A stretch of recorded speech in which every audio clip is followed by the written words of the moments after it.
What is up, everybody? Welcome back to another live stream, man. It is Friday, and it's our final show of the week. It's another Lions Daily episode. I'm enjoying these, man, because we're just diving into everything. All right, anything that pops out as kind of news, we talk about it. So this is really good because I know over the last couple of years, I would say over the last couple of years, at times you get a little like, all right, you kind of miss some things. They just kind of slide through. And like, oh, dang, I missed that. How did I miss that? But I think this has kept me up to speed with everything that's going on. I'm not missing things. So that's pretty good. Well, maybe I am. I don't know. I guess we'll find out. But today we're diving into the latest, right? And I found something I thought was pretty interesting. So I'll share that with you as well. I thought about making this a full, just specific player episode, but I didn't get to the point where I felt super comfortable with making it that episode. I know we've done that before.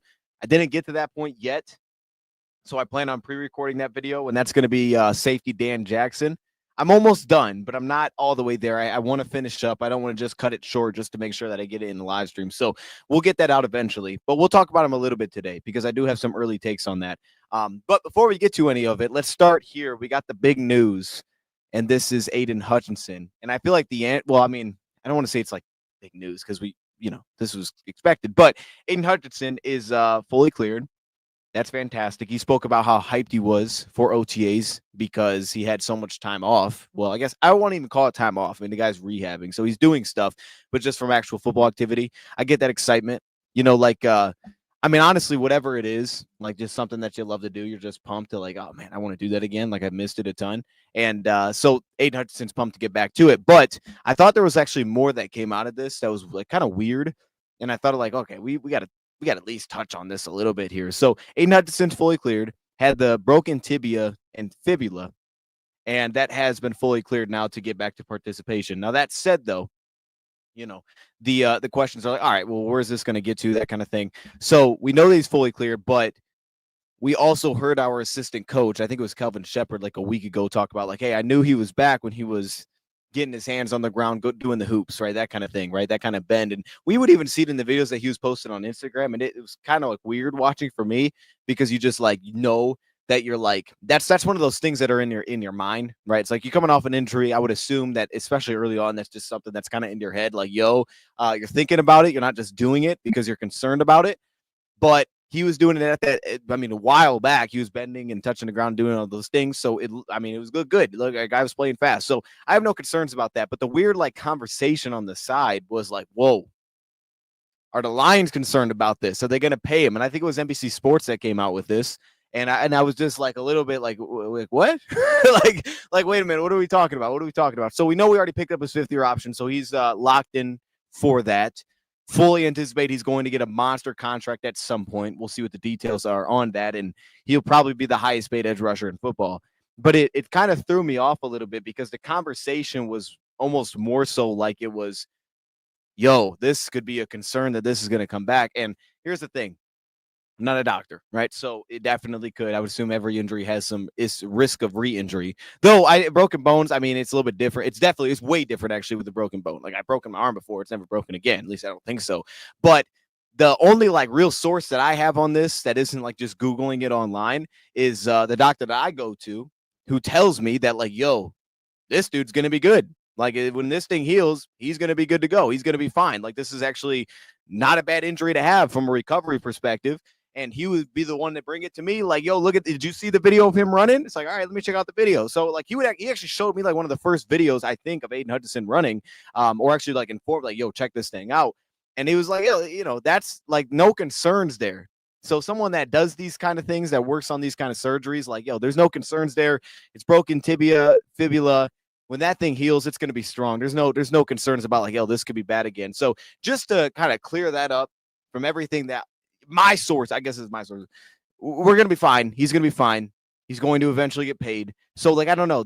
I don't know. I want to say like it became a full story because I don't want to say that it did, but I did read about it and it was just weird. Like it was a weird vibe coming like, oh, I don't know if the Lions are going to be confident paying him. Like they're going to pay him.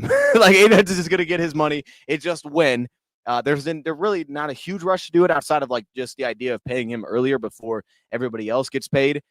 We'll see what it looks like. And again, if it was a little slow to start, that wouldn't be overly surprising, because it's like it's less about the idea of like, oh, this could happen again, because I guess it could, like anything could happen again. It's less about the concern of like he had it, so it's like, oh, it might go down again this year. But it's more of the fact of just feeling comfortable with that, right? Feeling comfortable, not thinking about it, right? Not worrying about the fact that you have the injury, because I think the mental hurdle is probably the biggest thing for that kind of thing. I don't understand how dudes do it in the NFL, to be honest with you. Like coming off a significant injury in the NFL and then just like you could go back out there and be yourself is crazy. It's nuts. Any position, it's nuts. Receiver, the way that they're running routes, the speed they're running routes, for these big guys to be getting hit every play. I don't understand it, but shout out to them. So he'll be fine. Hutch is going to be good to go. He's fired up to get back into this thing, and I don't really have any concerns there. So there's that. Okay, couple things. We're gonna hit on a couple things today. I want to go here. Just a side note. I thought this was fun. So flag football. We know there's flag football. It's coming to the well, it's not coming to the Olympics, but now I guess NFL players can be in it. And hey, look, by the way, the little side thing I'm excited about is like the idea of like, okay, well, who's not going to make the team, or like, can there be guys that actually stay that are currently representing the flag football team that are not from the NFL? Like, hey, let's give some love to those guys. You know what I mean? Let's not do them like that. But that said, everybody's kind of like, yo, here's my dream team. Here's who I would put, as that flag football team. So from a Lions perspective, I'm like, all right, well, who would be the Lion that I think could represent? Now, age matters, because when this would happen, it'd be years down the road. But like right now, who would be like the best fits for this? And in my very little experience of flag football, and I don't even know what their rules that they're going for. I know there's different rules. The one that I played on, we had a center, we had a quarterback, and you had, I think it was the same. I think it was 5-on-5. Now I'm thinking about it. So I think it was 1, 2. It might have been 6-on-6. It might have been 6-on-6 with your center, and then you had like one defensive lineman. So I think it was a touch different. But my little experience with that, all right, played in a few games. It didn't go great. You know what I'm saying? It got cooked a little bit, but I was in it. So I'm thinking, who would fit best for that? And here's the answer I came up with. I think my answer is going to surprise people. The one that I really like for this, and there's one obvious concern, but it's Brian Branch, right? Like the more I thought about it, more like, I think Brian Branch would be a fantastic fit for this, because you can play zone coverage. At least we did. You can play zone coverage in flag football, right? You definitely can. You can do it even without linebackers. You can do it. You kind of just play more areas. The field gets smaller, so you can do things like that. I love the idea of a Brian Branch in that kind of environment. So he may not be the best two-way player, though I think you could. Like he can catch the football. But the idea of that guy, like if you put him one-on-one with somebody, like it's short, it's twitchy, it's shifty. And here's what I love about it for Brian Branch. Here's what I love. I love the ability to grab flags. That is like the most difficult thing of all time. Like I don't like, especially like who you're going to get matched up with. That is going to be such a challenge.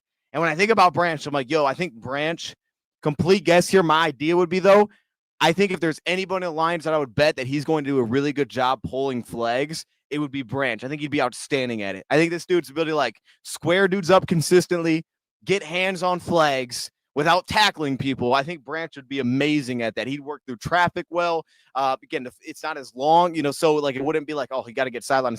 Like I think he'd be amazing at that. So that alone would help.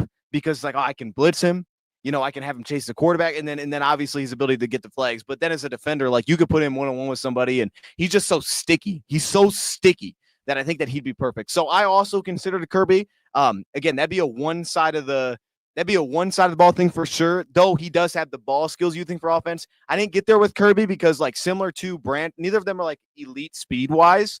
But I would trust Branch a lot more short area-wise. Kirby would have a very specific role, though, and you can make that work. The other one was Jameson Williams. Like Jameson, just because he's that fast. And to add that to the Lions' perspective, John Morton and JMO.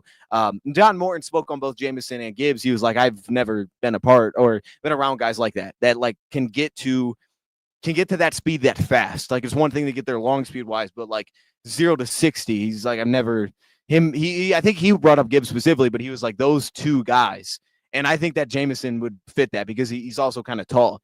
Gibbs could be great, but essentially you're using him as a receiver, right? Like I'm not going to like hand him the football. I don't think that often. So it's like, which one would I rather have? I think you would probably just lean JMO because it's going to be more more clearing pass. Like what the heck was I trying to say right there? It's going to be more of a clear picture. Like I can just run away from people. So that's kind of where I would think. But no, I think Branch would be an amazing flag football player. That dude's going to be tough as nails, bro. He's going to be fighting with other dudes. He's gonna be chirping like that's the guy. So, anyway, side note, just started throwing it in there. Now, on to Sam LaPorta.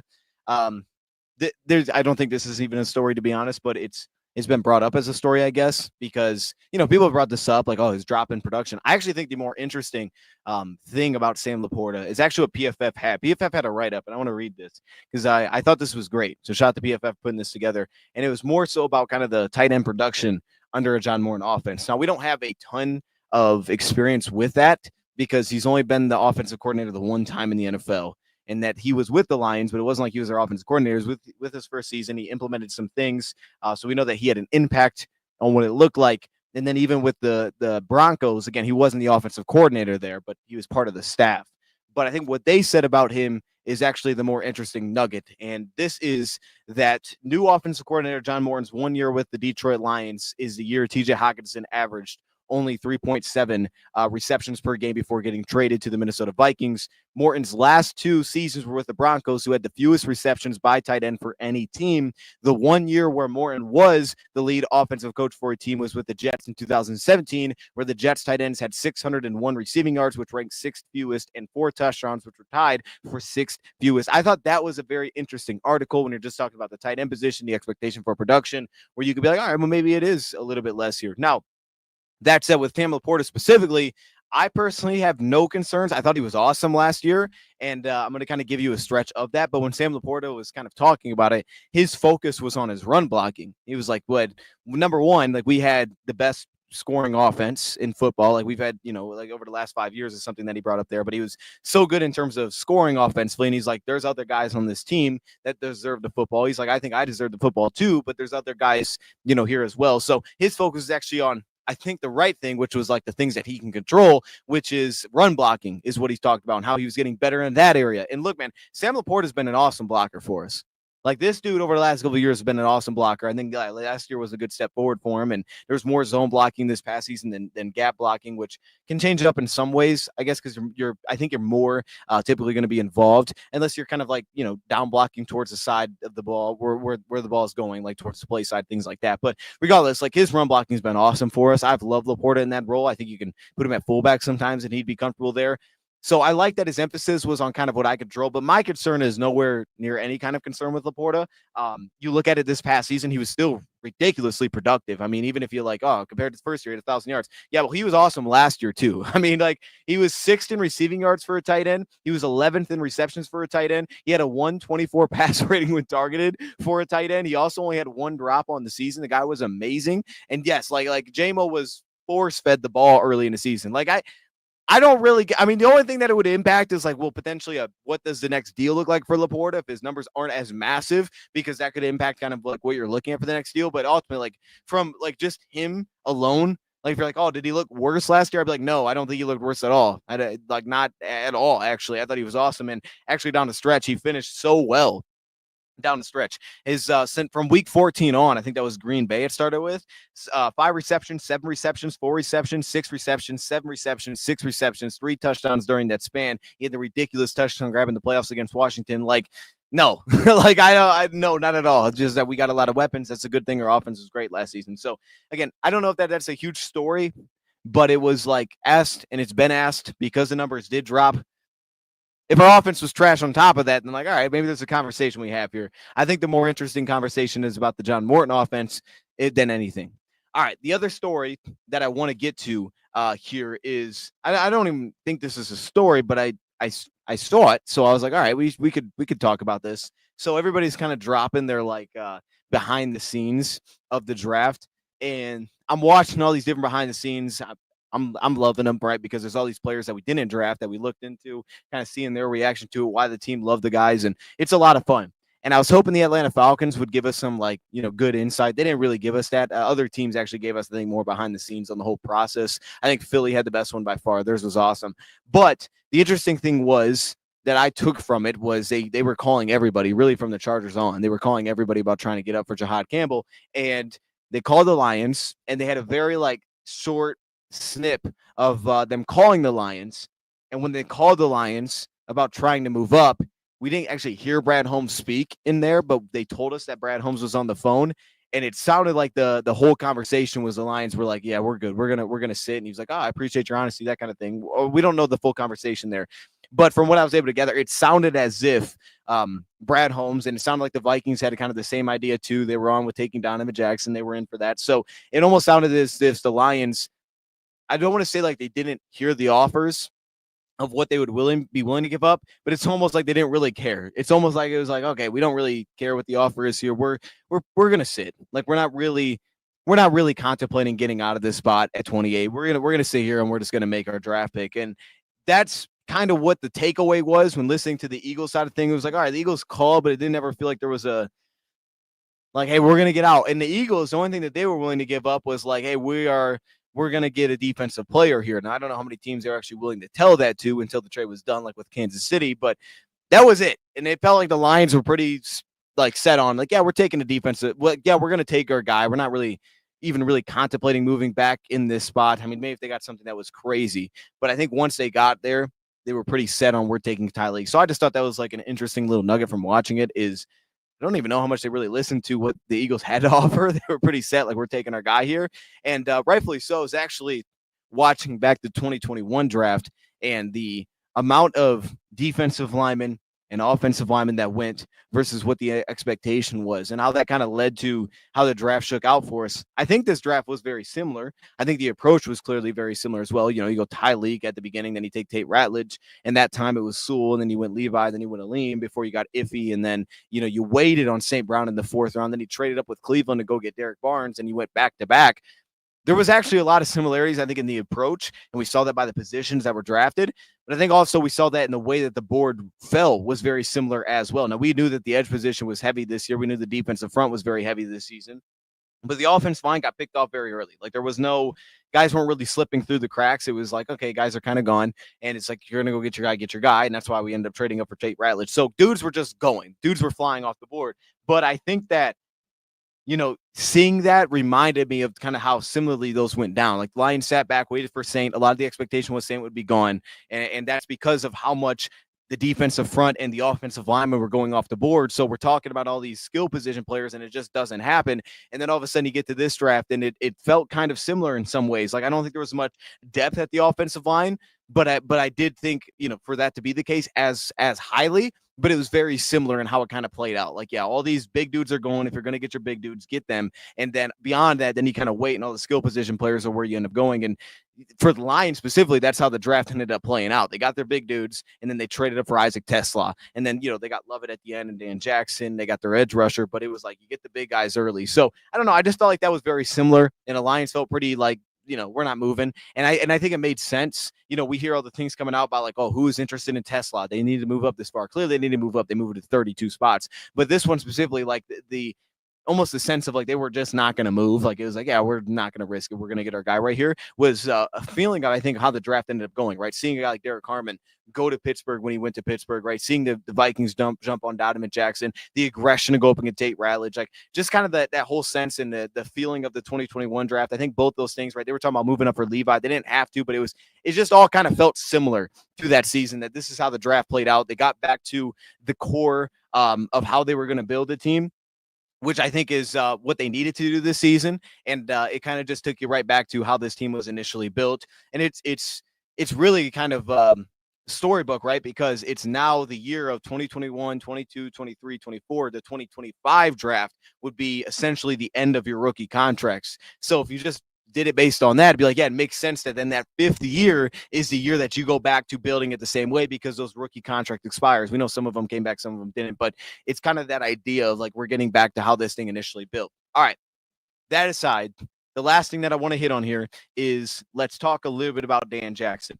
So Lions second to last pick in this year's draft, Dan Jackson. We did the video on Dominic Lovett, and I'm excited for Lovett. I think that Lovett feels very similar in a lot of ways to Khalif Raymond. I think he's going to do really well here. And Lovett. When we took Dominic Lovett, and I'm going back and I'm watching, I'm taking my notes on him, and I see the Philadelphia Eagles and what their draft approach was, and we didn't really get that from the Lions yet.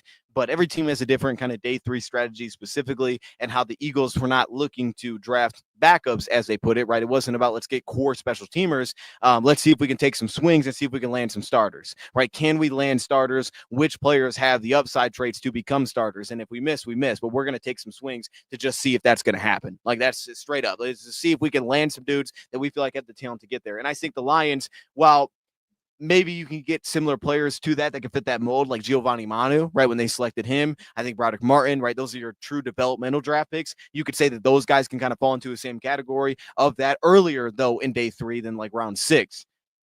But then at the back end, right, we clearly see the Lions' value on special teams. And even Dave Phipps spoke to that, like, yo, these guys put an emphasis on getting guys that play special teams. And he appreciates that, of course. But like, that's, and I think even Dave Phipps was pretty straightforward with it. He was like, yo, it's not, the NFL is not developmental. He's like, it sounds great, but it's not. He's like, because if you can't serve a role, you're going to be off the team. So special teams allows you to buy yourself time to make the NFL developmental.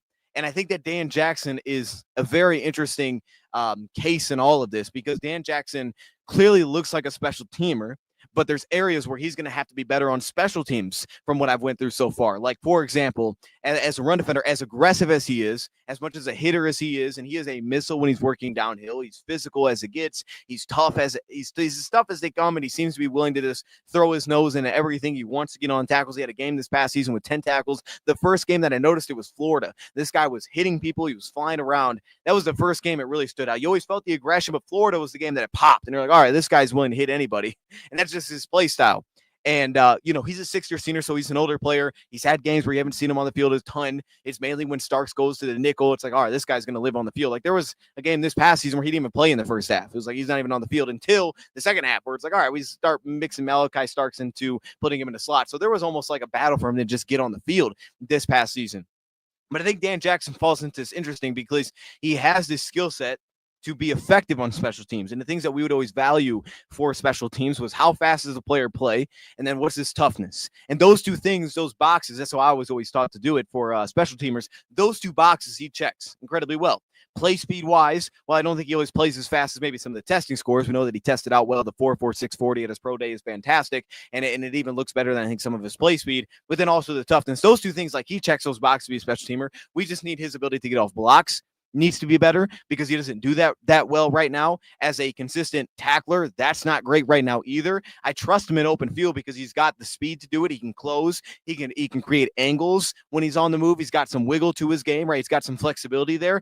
The problem is that as a defender, especially when he works downhill, he's very inconsistent at where he strikes. Like, when he's striking guys, he's super inconsistent. So it leads to a lot of missed tackles. I think that he puts his head down too often. I don't think he sees what he's hitting all the time. So I think the angles into entry lead to way too many missed tackles, which is a problem for a guy that's this physical. So as much as you're like, all right, the traits are there for special teams, there still feels like there needs to be work to make that get cleaned up.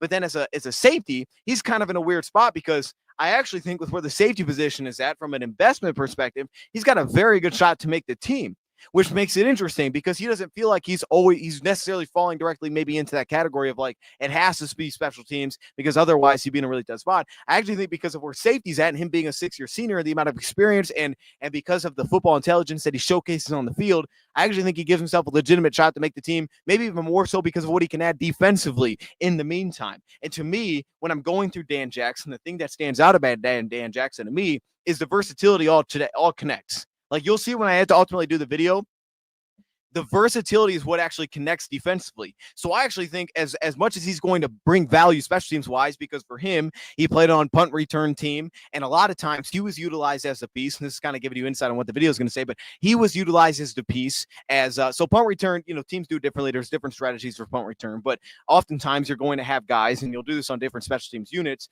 You're going to have guys that are there specifically for protection of, okay, here's a fake. So which guys are going to bail? Which guys are not going to rush? Because that guy's got to be worried about the potential fake. And a lot of times you would use Dan Jackson as that guy. He was the piece that wasn't going to get a field. He was going to bail out. He was going to hit landmarks, which is like, okay, if this is a fake, somebody's got to be prepared to deal with that.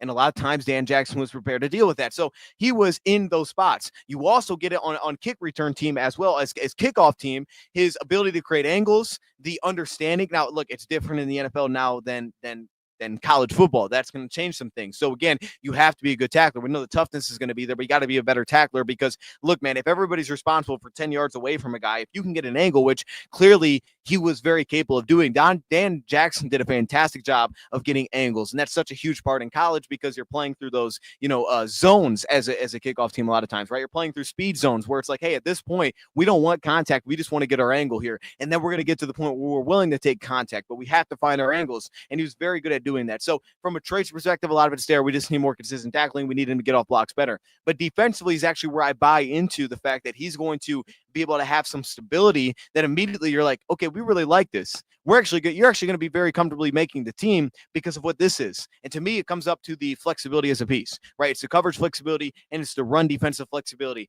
But it's like, hey, in zone and man. So we heard, I'm forgetting his name. He works with Brad Holmes, forgetting his name right now. But anyways, he's high up there within the line scouting department. But he comes in and he's like, look, man, he's better in zone right now than he is man coverage.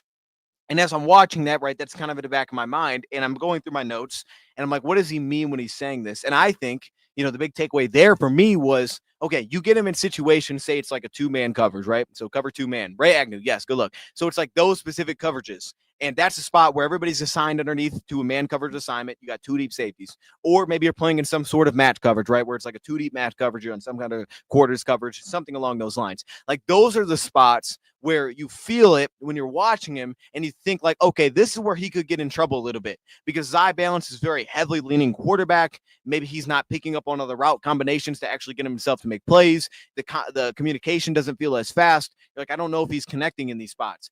But then when you get him into spots where it's like, okay, cover 3, cover 1, you're the single high safety. You got to be the last. You got to be the last guy here. And that's where he starts to shine because all of a sudden you get in the spots there and he's like, okay, now all of a sudden his eye balance looks awesome because now he's in a spot where, he can kind of just play the field, but he's playing everything in front of him. There's a specific unit that he's almost responsible for. He's not as much kind of floating, there's less floating to it. So you see it in those spots. You see it in cover 3 underneath where he steps down and he's an underneath zone defender and his ability to like, okay, let me get leverage first. Now I play through my eyes underneath. And there's a balance and he feels much more fluid and he's a very smooth mover. And all of a sudden you think about that long speed that he carries. And to me, he's a little bit more of a strider than he is a short area twitchy kind of piece, which I think also plays into the fact that they say he's better in zone than he is in man. Because in man coverage, he gives too much space. He gives too much ground. He gives up a lot of receptions. I think he does that too much in zone coverage too. He just gives up way too many receptions, right? He's giving too much airspace when he's working in coverage as of now, but he's got a discipline to him.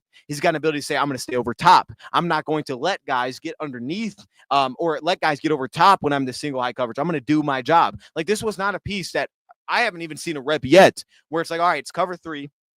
And he's got a route combination working where it's a deep post and it's an in, right? So this is like a beater to this, right? Or essentially we're putting our safety in a spot where he's going to have to make a decision. And I wasn't noticing examples where he was taking the bait of like, let me drive and that guy got over top. Like, let me dive on this route. Oh, snap, that guy got over. Like, that's not it. That's not how he plays. He plays a very smart and a disciplined, detailed, oriented game where he's not going to do that. He's going to be like, I'm staying on top. My depth is in a consistent spot here. I'm going to give you that underneath, but I'm not going to give you the guy over top. And it's like, while I want to see communication happen faster because he's not a playmaker right now in that sense, he's going to do his job at a pretty high level. So I think Dan Jackson, when you think about from the element of why is he a perfect fit? Well, it's the versatility first and foremost because he can play man and he did do slot assignments and I really like him on tight ends. I think he's got a great skill set for that, but it's also because of the discipline factor that he brings so much so immediately to the table where I think the Lions are going to bring a lot of trust immediately in what he is defensively. I think he's going to build really fast trust defensively for the Lions, and they're going to be very confident of him making the team in a battle that is, you have a lot of guys that don't have guarantees back there. You have a lot of undrafted players. You have returning players, Strickland, Mo Norris, Eric Hallett. Like you got some real competition within those guys. You go to the UDFA side of things and Ian Kennelly, you're not really sure what you're getting there, but you got a lot of that. I think that he's actually going to be able to stand out because then it's really just Avonte Maddox who can play a couple of different positions, and it's Dan Jackson. I think he's actually going to create his case early by what he is defensively versus what he is on special teams. But ultimately, the development, weirdly enough, feels like it's going to be on special teams. And in that time, he's going to be able to lock down, like, okay, we're comfortable with where you are defensively. Now, that doesn't mean there isn't development needed defensively, because there is for him to be on the field. But as a depth piece, he's going to, I think, cement that role and kind of carve out a role very quickly. So I think from that perspective, to get that in round 7, it feels like a really good fit, because it almost kind of overlaps the idea of like, okay, are you going after guys that's like, let's see if he can become a starter, versus are you going after guys that give you special teams value? I think he overlaps a little bit of both, where it's like the traits are there for special teams and the potential to be a starter is actually there for defense because we need work there. But he's got a pretty nice foundation of a floor as a 6-year senior for what he is as a safety right now, what he is as a defensive back. And as a special teamer, it's like, I actually want to see this take another step forward, but he has the skill set to do it. So it's a very strange overlap. I think the Lions are ultimately going to get here with Dan Jackson, but I think they're going to be very comfortable that what they got here is a very good fit for what they were after defensively. So for me, that's the last little news thing. It's not really news. It's just kind of my initial impressions before we ultimately do the breakdown on Dan Jackson that I took away from this piece. And I don't know. I just think it's a very interesting situation. We're in this draft mode and you're watching other teams and what their process is. And I think that's a super interesting element to all of this. So with that being said, BR, we're going to end it here. I will see y'all on Monday, same time, 6 p.m. Eastern time, for the same thing, the same show. I don't know what we're going to talk about, but we'll figure it out. We're going to be getting into these off-season workouts, so I'm sure that we're going to have a lot of that coming in here very shortly. But until then, we'll see. I'm going to leave it here. I appreciate y'all joining, and I will see y'all on Monday, 6 p.m. Eastern time. I think that ended. We had a lot of stories there. That was good. We hit a lot of stories. We hit about 4 news stories. Did some conversationalism at the end. I think that was good. The flag football is going to be entertaining when that comes around. The amount of storylines that are going to come out of guys not making that team that tried for the team is going to be hilarious. I'm here for all of that. I think that's going to be more interesting than the actual games. It's like, yo, this guy didn't make it. Like, that's going to be fantastic. And I would love to see a guy make it that is not an NFL player. Like the guys that are like holding it down in the meantime. Like, I'd love to see those guys make it. That's what I'm fired up about. I want to see like those guys. Like, actually, that guy's going to hold off an NFL player. Like, that's what I'm here for, man. It's a different game, and I'm with it. So you're saying, Chris, that we're working out a guy from the Michigan Panthers. Well, look, man, the last time, I don't even know if we worked out our kicker there, but the last time we grabbed somebody from there, he stuck around a little bit. So that's good. Kenny Willekes. I don't even know who that is. To be completely honest with you, I don't know who that is. Willekes. Okay, now I can spell. There we go. That's good. Kenny Willekes. Yeah, I don't know who that is. But also, in fairness, I haven't watched UFL at all. So there's that. I don't know who that is. That's the Michigan State guy. Okay, I know him more from Michigan State than I would from the UFL. I don't watch the UFL at all. I'm a bad fan. I don't support the UFL. No, it's not that I don't support the UFL. I just don't watch it. But anyways, okay. Word is Davenport has changed his body. And the chemicals required to get healthy like Hutch, he should good. So hopefully he's ready for the playoffs, nothing else. Davenport is good when he's unhealthy, but keyword healthy, yeah. Like there becomes a point where there's not much to even discuss with Marcus Davenport. Like it's just kind of the saying the same things over and over when it comes to Davenport. So I'm almost to a point there where it's like there's not much of a conversation need to be had. Like, what do I think of Davenport? Like, I really like him.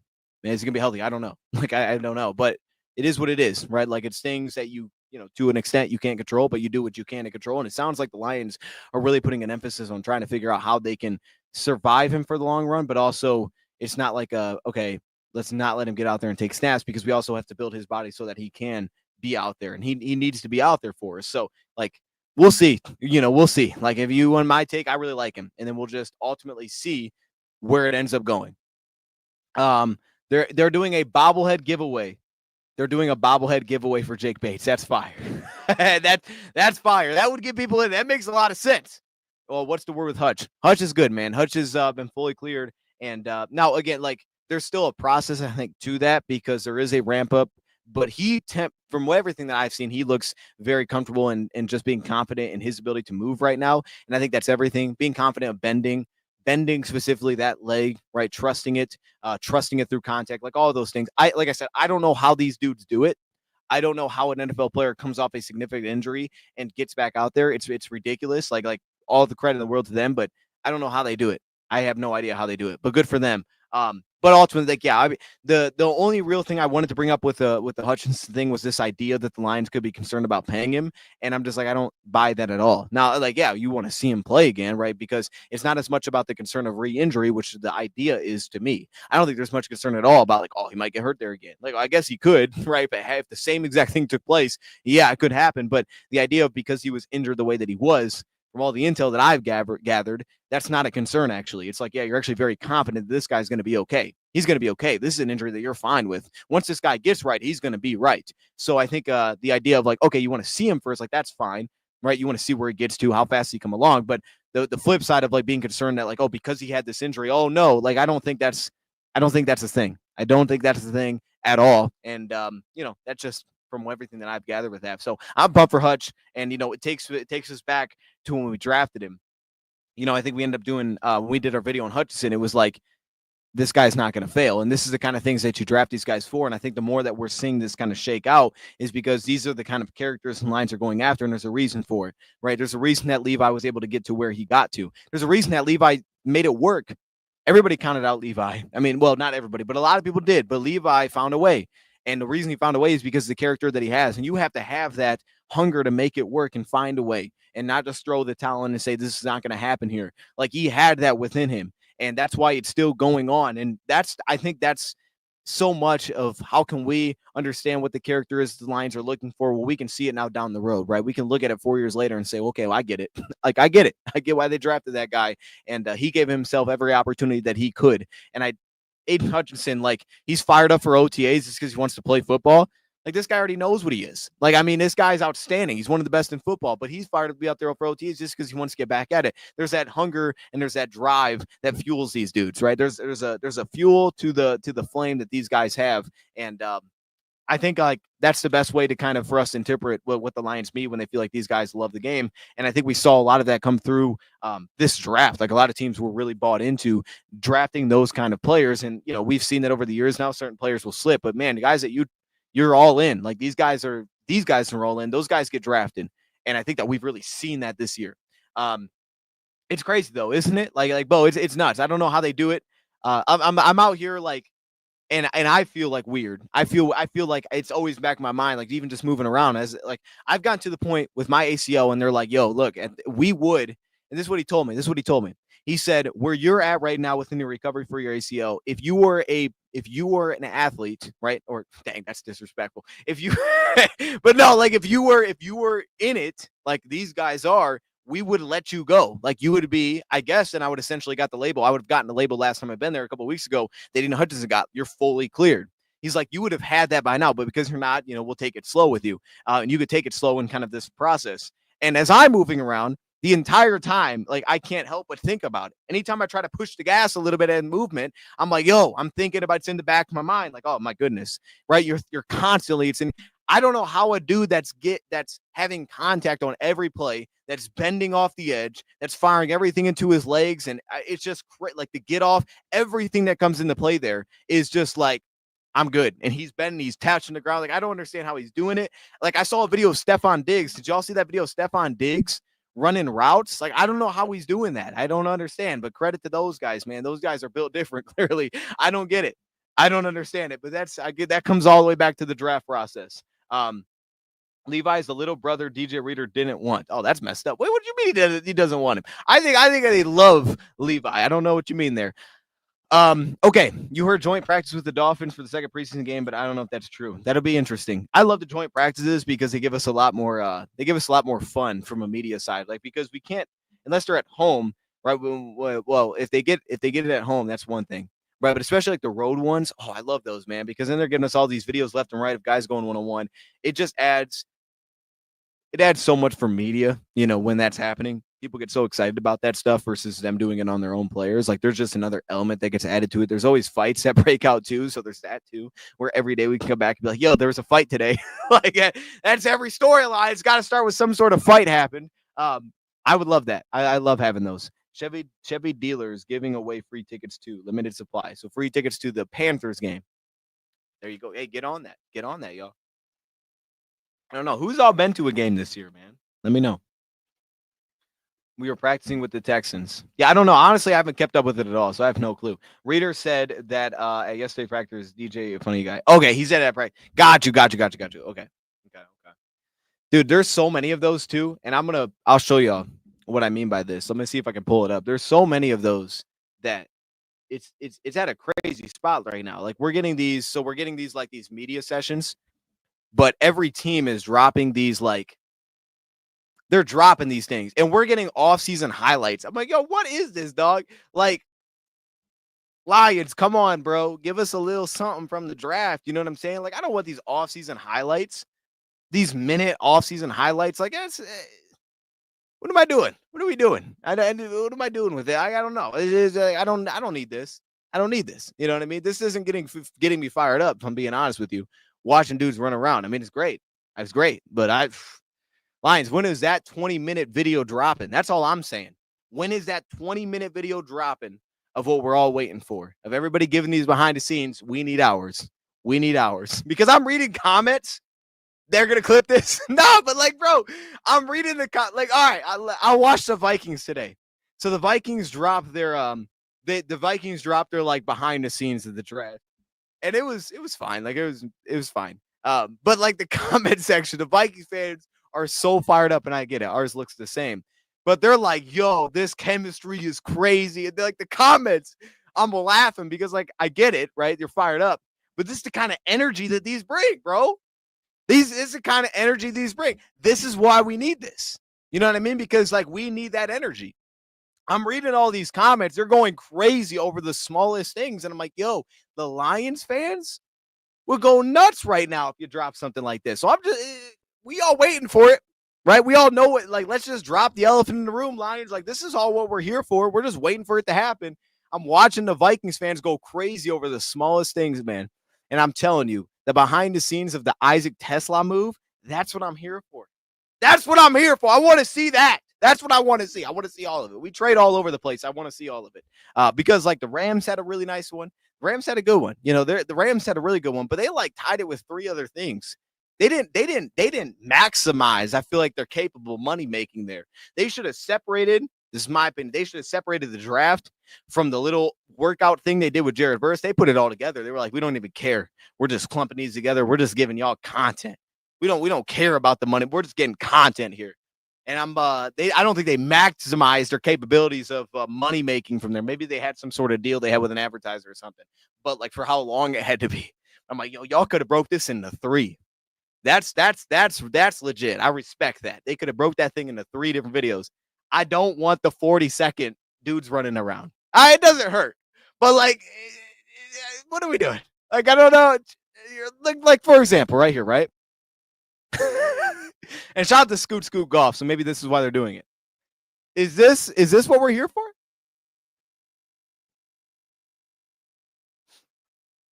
Y'all tell me, man. Y'all tell me. I mean, look, I don't know. Anyways. Joseph's in the building. The young Dose would have been excited. Now he's jaded. I guess, man. I guess. I don't know. Maybe this is my fault. This is probably my fault. You know what we used to do, Joseph? We used to, and I forgot we did this, and I think I saw it on the channel. We used to have the videos where I would like grab clips, right? I grab clips from like, okay, say Frank Ragnow post in Frank. I don't think Frank does these, but like say Frank Ragnow post like a video of him working out, and I grab those, and I would just take them from all the players that I could find, put them together, and that's a video. Like that's the kind of thing we could do. We could do those things. Like we used to do those things. I wanted to buy a drone and go to Allen Park. He was All-American in Class B before he went to Arkansas. He was All-American in Class B before he went to Arkansas. Tesla. Yeah, that dude. And I did see that too. And I was, bro, like, St. Brown ain't slick, dog. I got to be honest. Like, I'm seeing these videos. Y'all are not slick.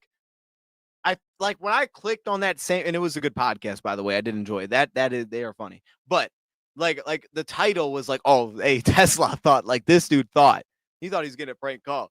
So I'm like seeing that title and I'm like, oh, snap. I guess maybe I do this too. Maybe I'm seeing that title. I'm like, oh, he's going to elaborate on this. Right. Like, I feel like the title was legitimately the quote from Isaac Tesla. Like that was it. Then I was like, I thought it was going to be a prank. And they're like, oh, no. That was it. I'm like, wait, we didn't get any more elaboration than literally what the title said. The title said what he said.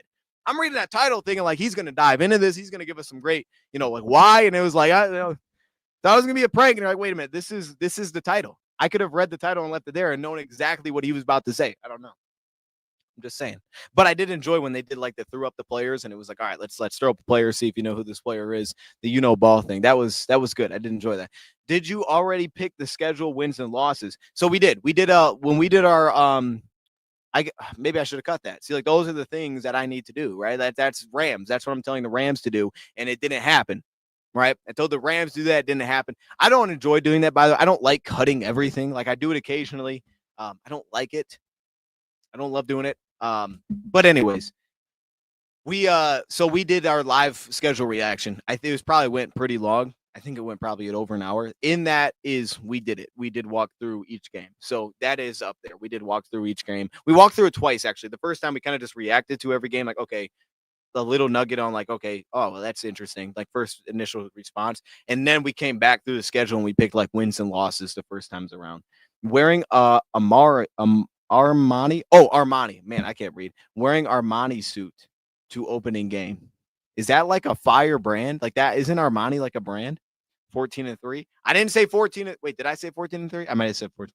I don't know. I didn't say 14-3. I know what I said. 14-3 though. That'd be amazing.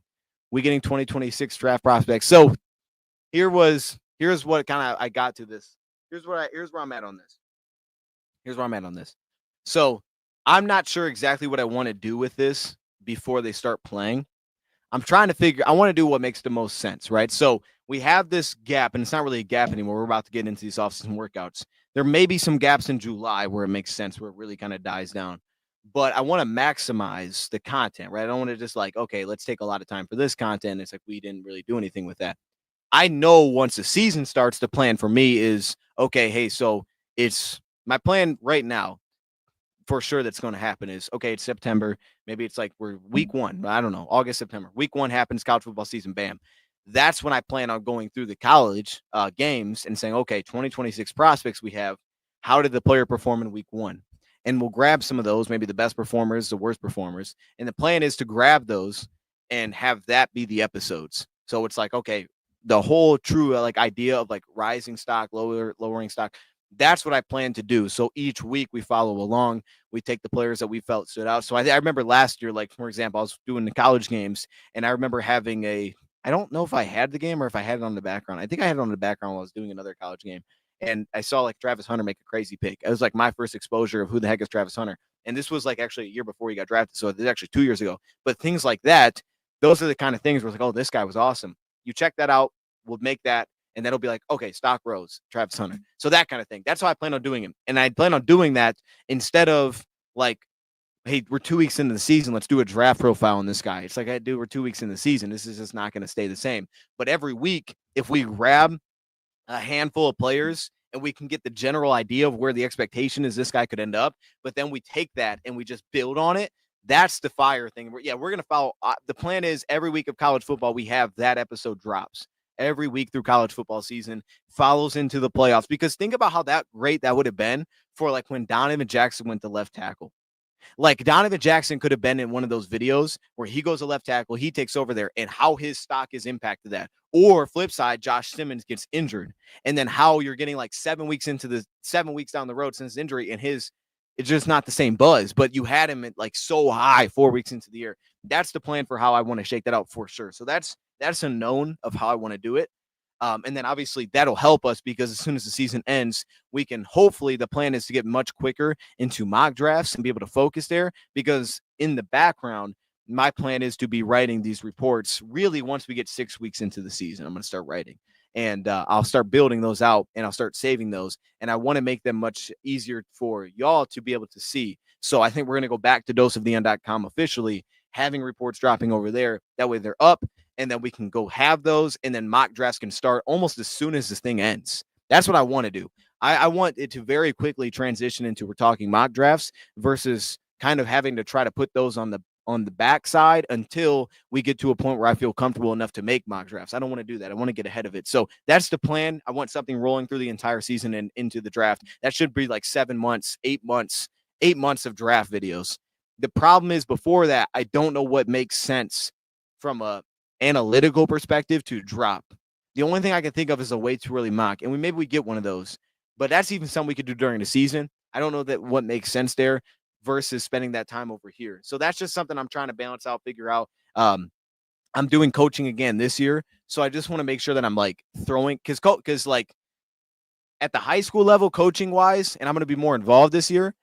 The practice length is like these practices are not short in high school, okay? Especially when you get to this like span of summer. Then you start getting 2-a-days, and those are long. So the amount of time that's going to be there and prepping for those, it might not make sense to try to balance in a couple of those. So we'll just have to see how it all shakes out. That's where I'm at with it. My focus right now is trying to make sure that I get these as many of these profile videos as I can for like free agent signings, draft picks before all of the, and I know I'm going to miss some of them before all of the mini camps get going. Try to get those knocked out. That way the mini camps happen, the focus can be there, and then we're right into preseason. That's the goal I'm trying to get after right now. DJ Legway is, I saw him a little bit a couple of days ago. I was watching he's on Florida, right? Is that Florida? Is that Florida that he kind of like stepped in and was like, oh, this guy? I think it's Florida. And I forgot about him completely until you start watching it back. I think it is Florida. Yeah, Florida. And they're like, wait a minute, this dude like had some buzz. And it was like, it felt like I was watching an Anthony Richardson, where it was like the buzz of like Anthony Richardson is like, I don't know what this is going to look like, but let's do it. We'll just throw it out there. That's the vibe that I got from him. So we'll see what position. So I'm special teams this year. So this year is like my first year of like having a unit. So special teams this year. And I'm fired up about it. Like for me, the whole idea of talking about all these special teams things is even more fun when you start to throw that in there, because now I'm like trying to learn how it all works. But yeah, special teams this year. So I'm pumped on that. Understanding special teams a lot more will be the fun side of it, because one thing we never do, and we do like during season, we do like Lions offense, defense. We'll like have a week and we'll like point out maybe a player or a side of the ball or maybe the whole thing. We never really do special teams.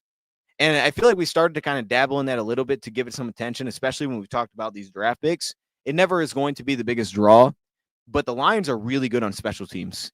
And I'm hoping to at least have my eye closer to special teams for the Lions, because one, I can take stuff from what they do and try to learn from them a little bit, because they do it at a really high level, and learn for them. But also at the same time, what I can take from that and share back to you guys, maybe there's just like occasionally things that we can grab and be like, yo, what they did on special teams there was crazy. We got to look at this. And even if those are just short content, that's what I'm fired up about, because we never really talk about special teams. It's always just kind of overlooked outside of Jake Bates made a long field goal or Jack Fox is awesome. So I want to do that, because especially like this year where we're getting with our roster, like for the Lions, bro, they're getting to the point now where it really is like what Dave Phipps said, I think is something that we all like should be aware of, is like, yo, it's going to be hard to make this team if you can't do special. You're not going to make the team if you can't add something there, because there isn't really a great development in the NFL. And with where we're at as roster, there's really no developmental room. It's like, you got to go. So the special teams battles are going to be crazy. And I'm just going through these names. You think about the Grant Stewarts, you think about the Lovitz, who I think is Isaac Tesla. I mean, the amount of guys that can play at a really high level. Then you get to like the Anthony Pittmans, and what can Bo Plan add? You start to think about these battles at the back end of roster spots. Special teams could be so good this year. I got a sense this could be like our best special teams unit that we've had in some ways, especially on like coverage teams. I think that this might end up being our best. Like, we've had dogs, right? We've had the Reeves Mavens that would do everything. We've had guys like that. But I think from a Rock Ya-Sin, Avonte Maddox, this might be the best special teams unit that the Lions have had that we've ever. And they've always had really good players. We were going through the Don Carries yesterday or Wednesday. This might be the best special teams unit they've ever had, well-rounded wise, and I want to see what this turns into, because now they know their punter, they know their long snapper, they know their kicker, and they're getting him for his second year, who's going to add more to it on kickoff team. But all those other guys that got to find a way that the Lions are valuing. That's why I brought up the Dan Jackson thing and the Lovett thing, and we'll see it maybe even more. So even Isaac Tesla, like, bro, this could be a crazy special teams unit, and it needs to get some attention, because it does change games. It does change games, and it seems like kickoff's going to be so much more so involved this year that like figuring out who is going to be the returner, who's going to be able to lead blocks, lead the way for that. Think about the tight end position. Kenny Yeboah, Shane Zylstra. We bring in the dude from Indiana, who I think would be great for that. You also signed the Auburn tight end, right? So all of those dudes, their skill sets are perfect for that. They are perfect for that. So like, we could have an amazing special teams unit. So many of these guys have that kind of like, oh, but wait a minute, where does special teams take him? Ian Kennelly on special teams, where could that take him? Right. So, like, even just through preseason, that whole battle is going to be awesome. Is Miles Killebrew free agent? If he was on a minimum contract, that would be worth taking the call, bro. Is he a free agent for real? Miles Killebrew, special team for the Steelers. Let's see. Is he still on the Steelers? Let's see. Contract. He's 32 now. That's crazy. Time flies, bro. I didn't know that dude was 32 years old.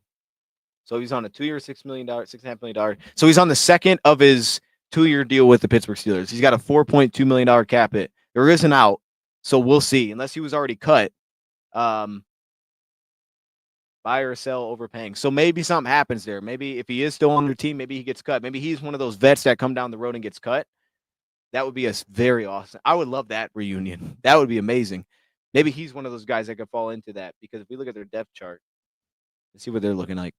I'd like to see Manu on special teams. Who's going to want to block? Yeah, like, I don't know what role he play. Like, he's going to be very valuable on punt team, right? Because now understanding like the amount of impact that those guys have, the type of players, and the NFL is different than college, and that's different than even the high school. But like how they utilize those guys, the importance of having. Are you looking for the big body that can wall guys? Are you looking for the guy that brings a little more athleticism so he can hold on longer, but will probably get, ran over consistently? Like, what is your value there that may not add as much value down the field when they're trying to track guys, but they're going to hold off a little bit better? Manu could really fall in that. He's definitely going to be probably on field goal team, where just from that, like, he could be the guy on the end, right? He could be one of those, like your left end. He could be one of those pieces. But even on, like, could he get to punt team? Could he find a way into those kind of roles? Steelers right now,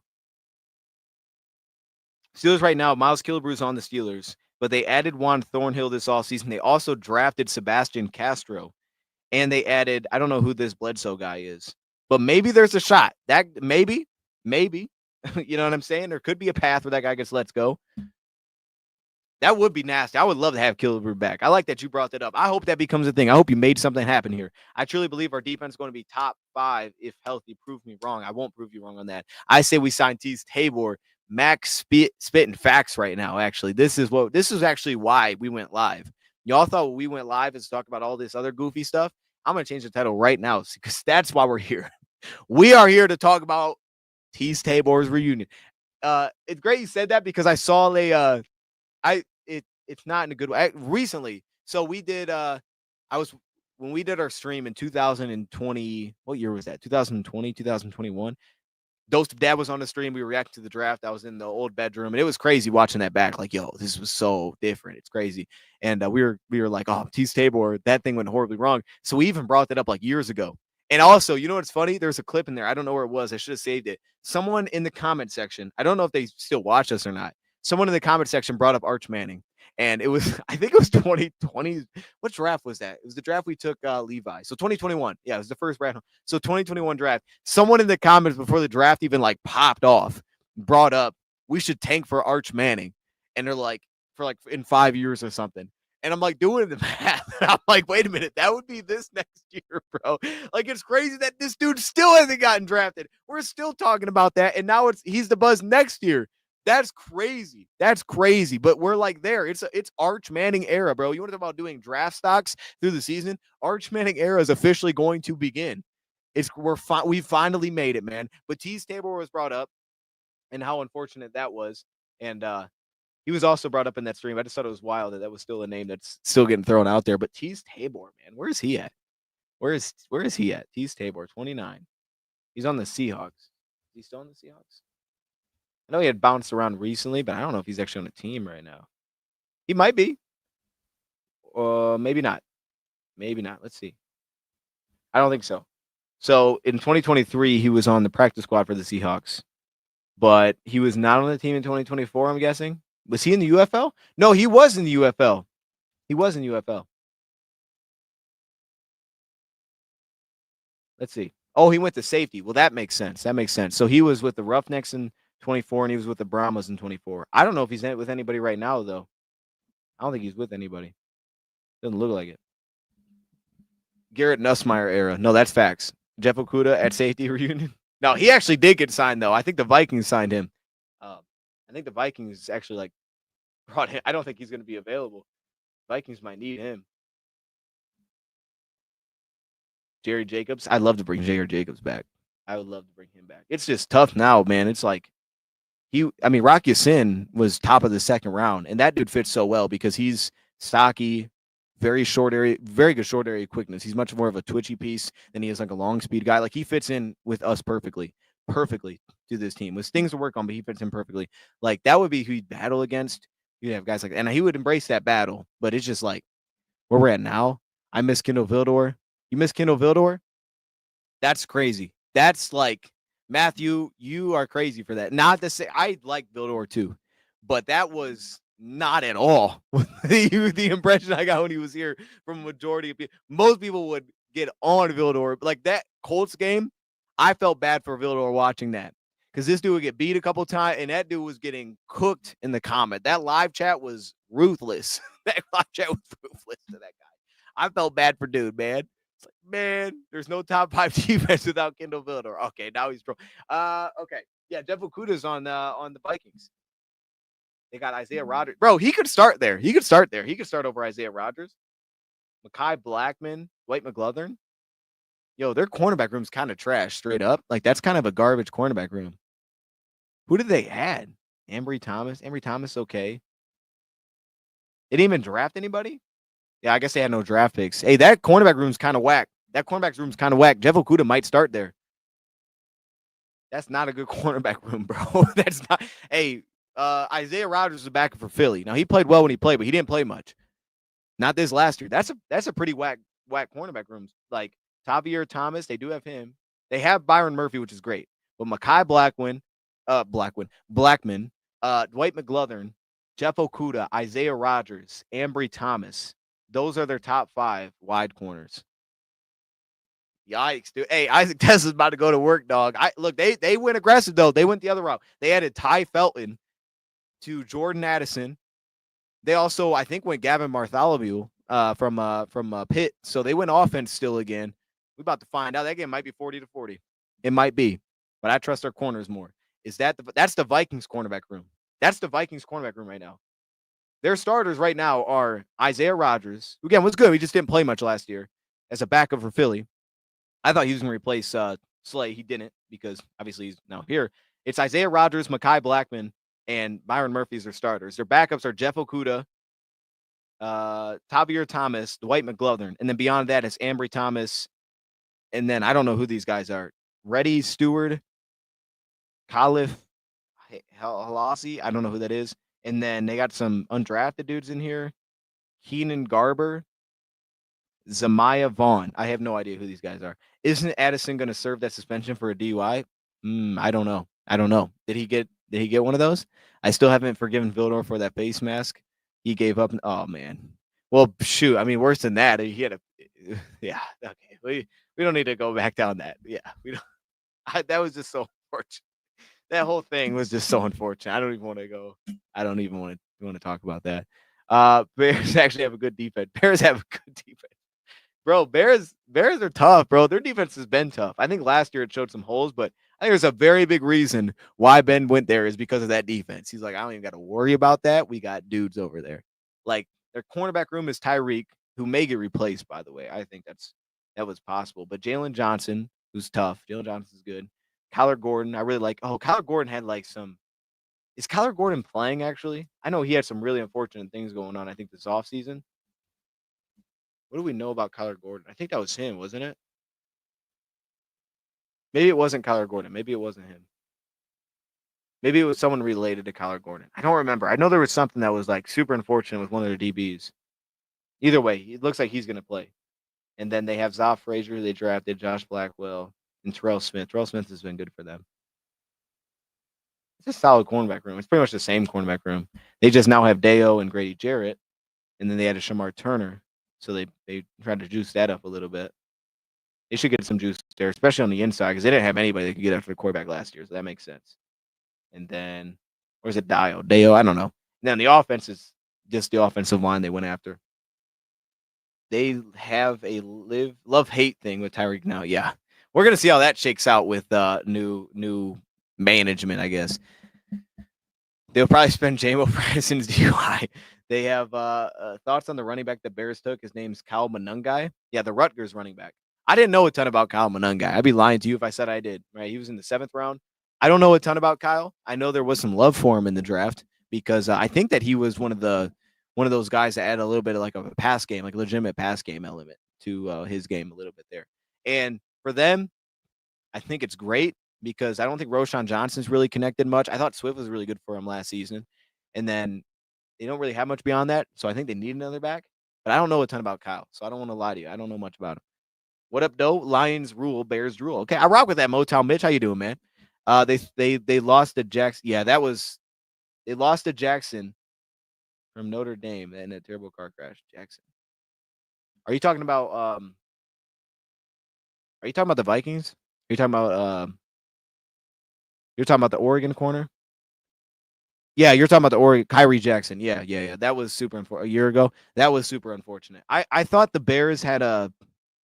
I know the Bears had something going on with one of their defensive backs. I don't know if it was him or someone that he was related to, but I thought there was like some like real concerns about Lund. Was it? I thought it was Tyler Gordon because like concussions or something. Tyler Gordon removed concussion protocol. Oh no, it was Brisker. That's who it was. It was Jaquan Brisker. Yeah, he's had some really unfortunate. Um, I don't even know if he's going to play next season. Is he? Much needed seeing and believing moment. Jealous. Okay, so he is playing right. He's participating for them. That's good. That's really good. I know he was. I think he was going through it last year with concussions, and there was some real concern about like longevity there with him. Concussion. Experienced 3 concussions in his first NFL season, including one last season. Yeah, that's the guy. There's real concern about that. That's awful. And I'm hoping that nothing else comes like hopefully nothing else comes out of that because that's a 3 is scary. 3 is scary. But he's looks like he's doing his thing right now, so that's good. We'll just have to see on that one. I just thought there was a ton of running backs in the draft that would have been better. There may have been. I mean, now they took him in the 7th round, so I don't know at that point. Like if there was someone that they would have like I don't know. I mean, if they would have been earlier, yeah, absolutely. I don't know though at that point, like who else would have really stood out there. I think he was probably at the top of most people's spot at that spot. But if you're saying earlier, no doubt. Like this was a good running back class through day 2 for sure. And we had a ton of guys fly off the board through day 2. So what's up with Reader's tweet or whatever about being excited about being teammates with Hendrickson? Was that recent? I wish I would have seen that. See, I do miss that. I miss way too many things. Seemed like he was being more supportive of Simmer. All right, wait, hold up. Let me see. DJ Reader. DJ Reader. Let's go. Not to Jim showing out. Okay, I gotta go on my phone for this, I think. Was that recent? He was excited for his teammate. He's excited to play with his teammate. Is that what you said? Yeah, I mean, if he said that, that's pretty interesting. It would make sense, right? Like he's looking for that new deal. I don't know why you would say play with him though. Maybe he was being like wishful thinking or something. Let me see. He says a lot of basketball stuff on here, man. He's been going crazy on the basketball stuff.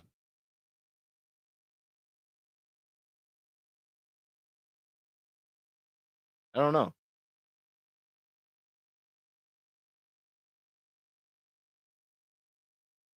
I don't know. Yeah, I don't know.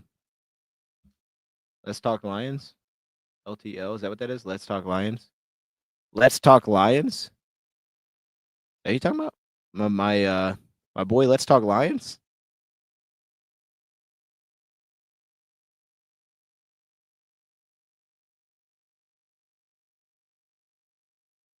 Oh, let's talk live. Yo. Yo, I thought, yeah, my guy, let's talk Lions, bro. I don't know if he's even making stuff right now, but we've been in contact. We've been in contact a little bit. Yeah, I have no idea. I haven't even seen it. I have no clue. Um, no idea. Like my thoughts on the whole Hendrickson thing were out there. I think Easy made a great case, and I think now what we know is like, yeah, they're not going to do something like that. Now we're pretty hearing Brad, and since that time, like what Brad has spoke on, I don't think anything's going down on that. Okay, Dan, shout out to Dan. I don't think anything's going on with the Lions trying to acquire something like that. Like I don't even see it as a realistic. I don't see it as any sort of possibility. But that is I don't know. Maybe it was like what was the exact tweet? Because maybe I didn't see it on there. It looked like more basketball. Maybe he was responding to it. Maybe his wasn't his tweet though. Maybe he was responding to something. Maybe that's why I didn't see it. But shout out to Let's Talk Lions, man. I know we got to do something again soon. Okay. So with that, he was being supportive. Okay. Yeah. And look, man, I don't know what they're doing. Cincinnati's I have no idea what they're doing over there. I don't know. Like it would make sense to pay Trey and have him with Shamar Stewart. I wouldn't want to replace, like, ideally, obviously, because I wouldn't want to replace Trey with Shamar and have Joseph Osai. Like, that's not a good edge rusher room. Like, that's not good. That's, if anything, that might get by. That might be like in the NFL. Like, that's not good. But if Shamar Stewart connects a little bit more in the NFL with Trey and Osai as a backup, that could be good. That could be good. That could be pretty well rounded. But like, man, I don't know what they're doing over there. I was late to the Dew crew this morning, so I missed that. Okay, got you. That train has left the station. Yeah, man. Like it was a fun conversation at one point, but now what we know about those conversations, now what we know about Brad's plan, like they're not gonna make it. They're not gonna make a big move like that. Like they can't afford Za'Darius. Like I don't think they can afford.